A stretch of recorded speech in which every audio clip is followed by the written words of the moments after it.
So what's up mga tol? Meron na naman tayong bagong client dito. Ay portrait mata ng dating kasintahan ni Sir na gusto na niyang ipa-cover up. At dito mabilis ang setup tayo. Then para makapagsimula na agad at maibsan na ang sakit na nararamdaman ng puso ni Sir. Sorry na po agad dun sa may-ari ng mata. Sorry madam, napagputusan lang po. Yan.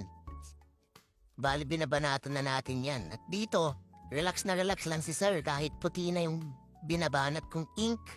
Alam naman natin na masakit yan. Pero ika nga niya, mas masakit daw yung ginawa sa kanya.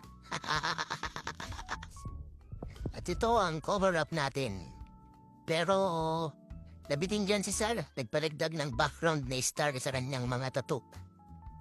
At ito ang final outcome.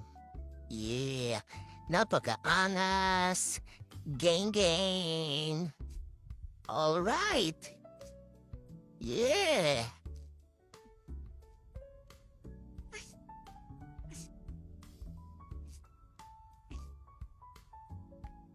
Thank you for watching. Salamat mga tol. Gang gang.